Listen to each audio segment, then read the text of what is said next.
Oh, wait, no, you're supposed to kick the camera. This guy's candy.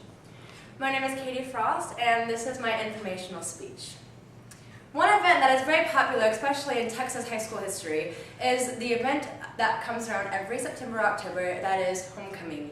Homecoming revolves around a football game and a high school dance, at which homecoming king and queen are nominated and voted for, and then announced at the football game. And this is huge in Texas, and Texas is actually the only state in all of America that makes such a big deal, such a big festival of this kind of thing.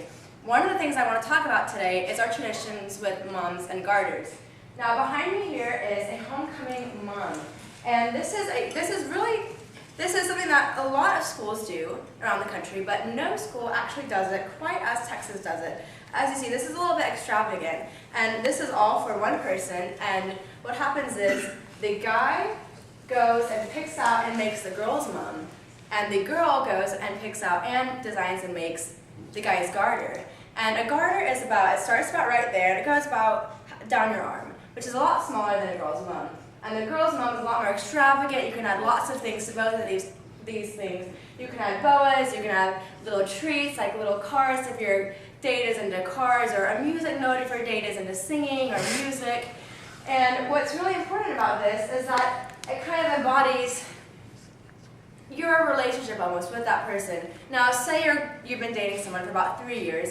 The size of the mom will most likely resemble that. And also, the size of your mom can also be determined by your age, as in your high school level. A freshman will most likely have a smaller mom than a senior in high school.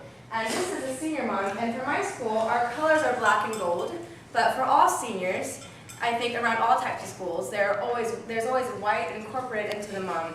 And your senior year in high school is when they usually go white and gold, or white and red, whatever your other school color is.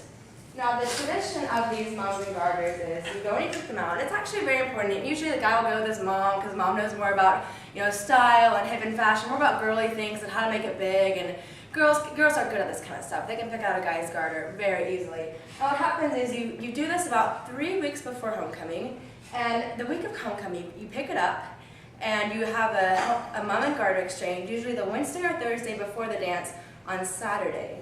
And what happens is you go to one of the other's house and you will exchange these two items, and the Friday before homecoming you wear them to school. Now I know that might sound a little bit obnoxious, and it is a little bit obnoxious when you're carrying around something this huge, and this is actually not that big compared to a lot of other mums and garters that I've seen. There are moms that completely embody a little girl's entire corpse. Like, they can be this big, they can be that big. It can really range. They can put huge hearts on them, they can put pictures. You can really kind of do whatever you want with mums and garters, and it's really just a way for you to express yourself and the person that you're getting it for. So the Friday before homecoming, you wear these at school. And the homecoming game that Friday, you will all wear your mums and garters to the game traditionally, and that is where the homecoming king and queen are crowned. So the whole entire homecoming court is displayed on the field at halftime, and the principal and the former homecoming kings and queens will come on and help crown the new homecoming kings and queens. So this is a tradition that, Texas definitely takes more sacredly than all the other states, because football is also a lot more hyped up in Texas than it is in littler states, especially northeastern states, because they're more about football is not as important to them as the South, seeing that we do have the SEC.